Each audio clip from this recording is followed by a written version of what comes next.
So, have you ever stood on a monad knock?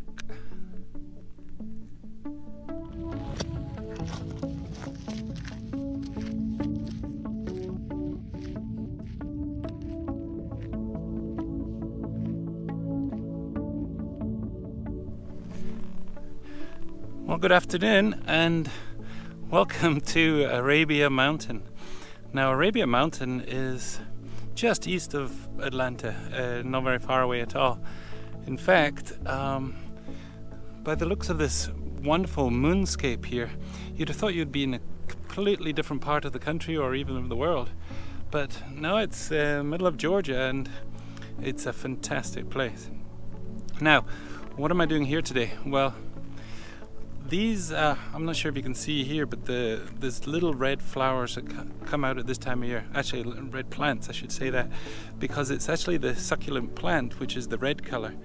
And they completely cover this huge, big granite plug that stands out above the countryside in this part. And it's that granite plug which is called a monadnock. I think I got that right, a monadnock.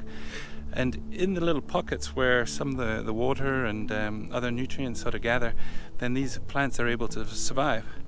And actually, I didn't realize this until today, but it's actually ants that pollinate these little plants. So they're a kind of succulent thing. And when you get down to a real low level, you can see how bright red that they are. And then in about April time, beginning of April, tiny little white flowers start appearing. And I'd hoped to see a few today. In fact, I've seen one or two, but not enough to really photograph. So I'm probably a week or so too early for that.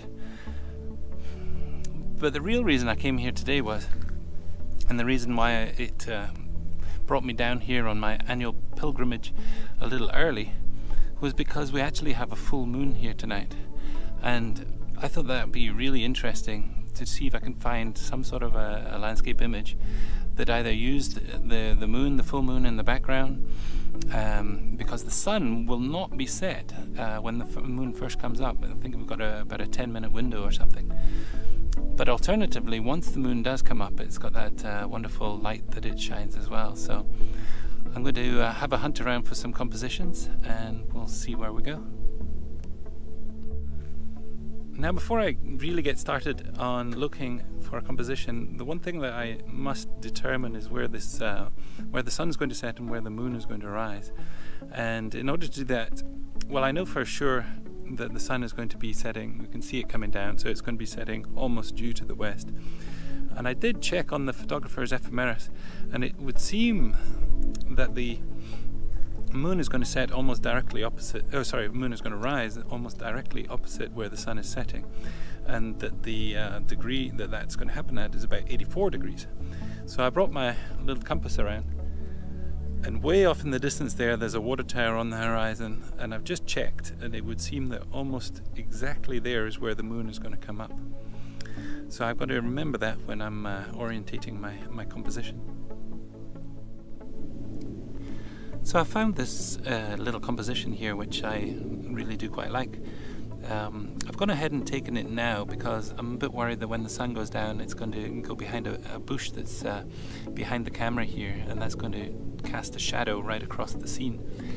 But I actually quite like the late evening sun, and it's hitting these the rocks and giving the texture of the rocks a real good profile. But as for the rest of the image, what we have is a series of different plant groupings.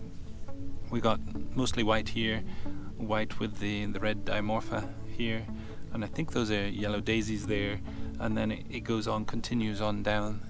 So we're using the crack in the rock, which probably provides nutrients and moisture to the plants.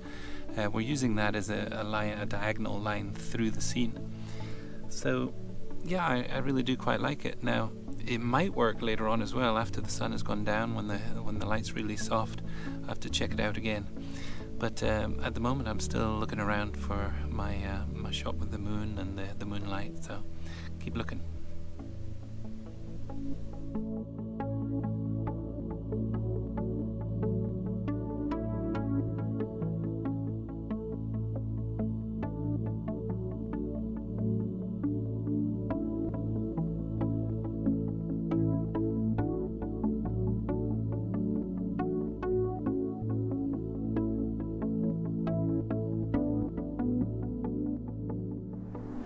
Okay, so the sun is almost down. Give it another 10-15 minutes, I think it'll be there.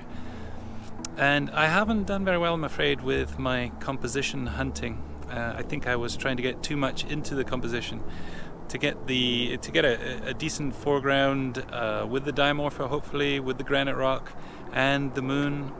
Was proving a bit too difficult. And I remembered that the moon's going to be fairly insignificant anyway, because it'll be quite small in the sky if I don't use quite a long telephoto lens. So I've actually set up here, I'm not sure if you can see in the background, but I've got a few interesting rocks over there. I've simplified it all the way down, so we just got the rocks, and I've managed to get the telephoto out with it's on its maximum, so that's I think 140, about 200 equivalent.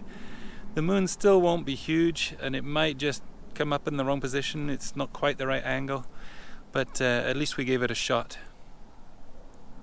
I think I'm actually more excited about once the moon does come up and we get that nice moonlight, see what I can find after that, and also about that shot that I took earlier on. I quite liked that one, so hopefully that one came out good. So things happened a little quick after that, and I had no more video. The moon did come up, and it was very large when it was on the horizon, but it was caught up in some haze and it was barely discernible in the scene. So I abandoned the shot of the rocks, and as it turned round, the setting sun was picking out this pool of Diamorpha, which I'm looking back down towards the southwest, and so there's a little bit of side light, so it's catching the Diamorpha and really lighting it up, and it's showing the whole scene as it was just as the sun was setting down. I then quickly moved back to the scene that I had shot earlier in that evening, at least to that area, and by this time the sun had completely set, but the moon had risen far enough that it was no longer affected by the haze on the horizon. And although in this scene the moon does appear relatively small, it does give a very good feeling of what it was like to be up there on top of that granite monadnock at that time of night under the super worm moon.